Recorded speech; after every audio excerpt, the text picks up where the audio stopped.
Assalamualaikum warahmatullahi wabarakatuh. Puji syukur kita panjatkan kehadirat Tuhan Yang Maha Esa atas rahmatnya sehingga kita bisa berkumpul dalam presentasi mata kuliah statistika dan analisis data kali ini.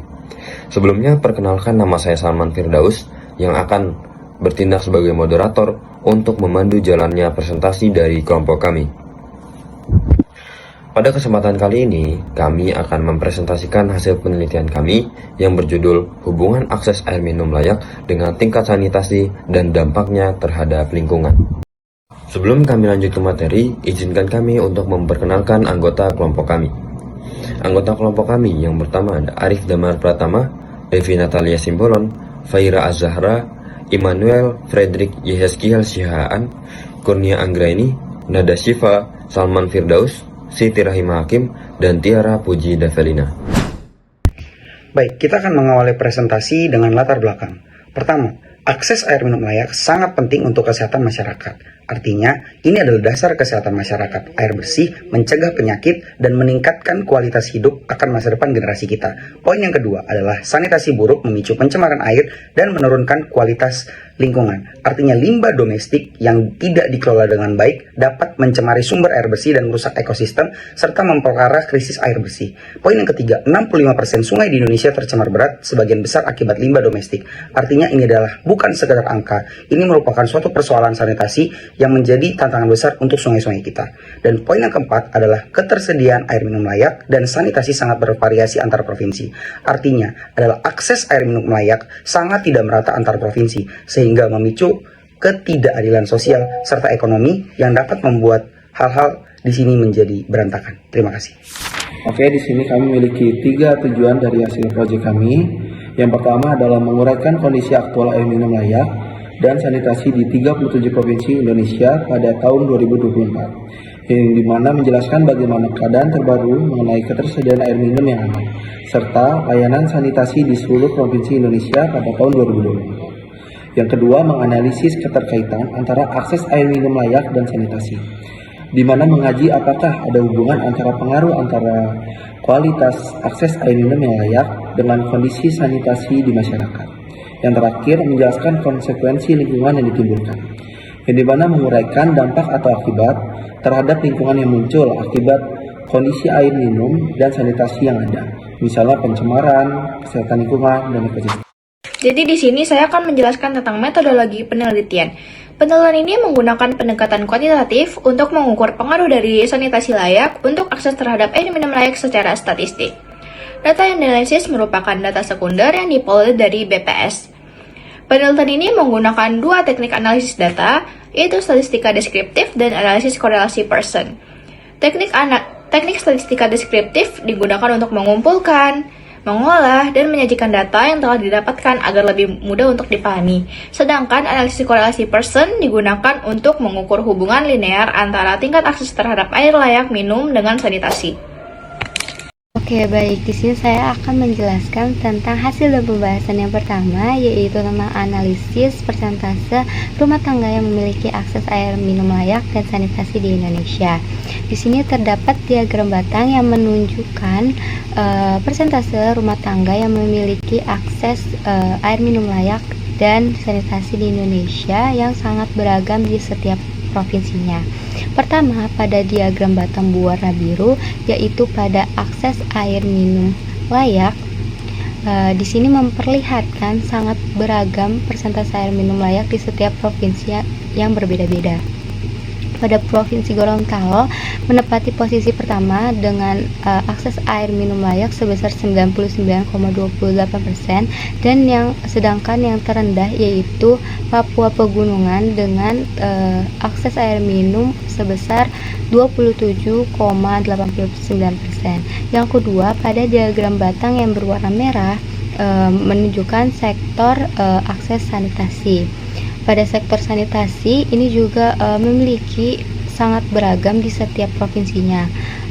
Posisi pertama ditempati oleh Provinsi Yogyakarta dengan sanitasi sebesar 98,16%, dan yang di posisi terendah yaitu Papua Pegunungan dengan akses sanitasi sebesar 8,13%. Oke, selanjutnya akan dijelaskan oleh Tiara.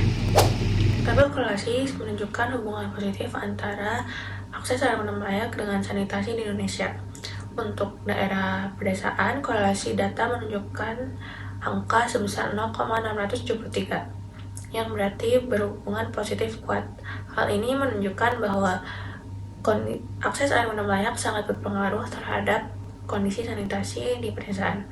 Untuk perkotaan, data menunjukkan angka sebesar 0,510. Hal ini berarti memiliki hubungan positif sedang, tapi tetap menunjukkan hubungan yang kuat antara akses air minum layak yang baik, maka makin baik pula sanitasi di perkotaan. Secara umum, kedua wilayah menunjukkan hubungan positif antara ketersediaan air minum layak yang sangat berpengaruh terhadap kondisi sanitasi. Selanjutnya saya akan menjelaskan mengenai box plot. Dapat kita lihat bahwasannya box plot di samping menunjukkan perbandingan antara wilayah dengan akses air minum layak dan sanitasi. Wilayah dengan akses air minum layak yang tinggi cenderung memiliki sanitasi yang lebih baik dan juga stabil.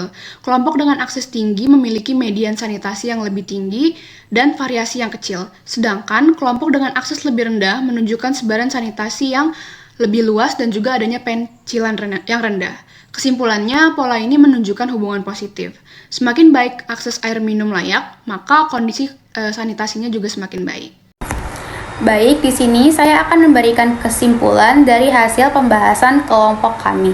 Setelah kita mendengar pembahasan dari rekan-rekan saya sebelumnya, dapat ditarik kesimpulan terdapat hubungan positif antara akses air minum layak dan sanitasi, di mana provinsi dengan akses air minum layak yang tinggi cenderung memiliki sanitasi yang lebih baik. Korelasi positif ini menunjukkan bahwa air minum layak dan sanitasi saling memengaruhi dan saling berkaitan. Setelah kita lihat pada tabel dan grafik di slide sebelumnya, didapatkan korelasi di wilayah pedesaan yaitu R dengan nilai 0,673 lebih kuat dibandingkan wilayah perkotaan dengan nilai R 0,510. Secara keseluruhan, akses air minum layak lebih tinggi di pedesaan dibandingkan di perkotaan. Baik, di sini saya akan menjelaskan saran. Yang pertama, Pemerintah harus fokus ke peningkatan pembangunan dan perbaikan infrastruktur air bersih serta sanitasi, terutama di wilayah yang akses masih rendah. Kedua, pemerintah harus memperketat pengawasan pencemaran air, supaya limbah di rumah tangga atau industri itu nggak tercemar. Yang ketiga, pemerintah harus menerapkan pemanfaatan teknologi kayak GIS. Biar apa? Biar tahu nih daerah mana yang harus diprioritaskan. Yang kedua, masyarakat tuh harus ngebiasain hidup bersih. Masyarakat itu harus ngerawat fasilitas sanitasi di rumah, terutama septic tank. Itu wajib banget biar gak nyebabin pencemaran. Terus yang ketiga, masyarakat jangan buang limbah sembarangan.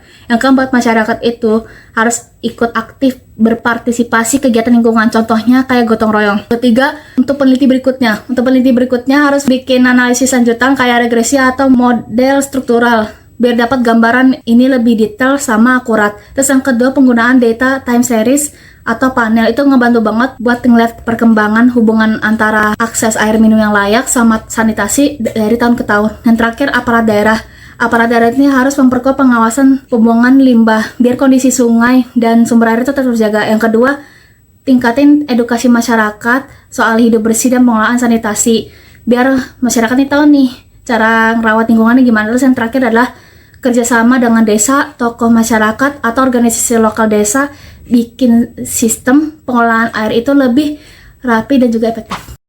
Mungkin cukup sekian presentasi dari kami. Saya ucapkan terima kasih kepada rekan-rekan saya yang telah membawakan presentasi ini dengan sangat informatif dan mendalam.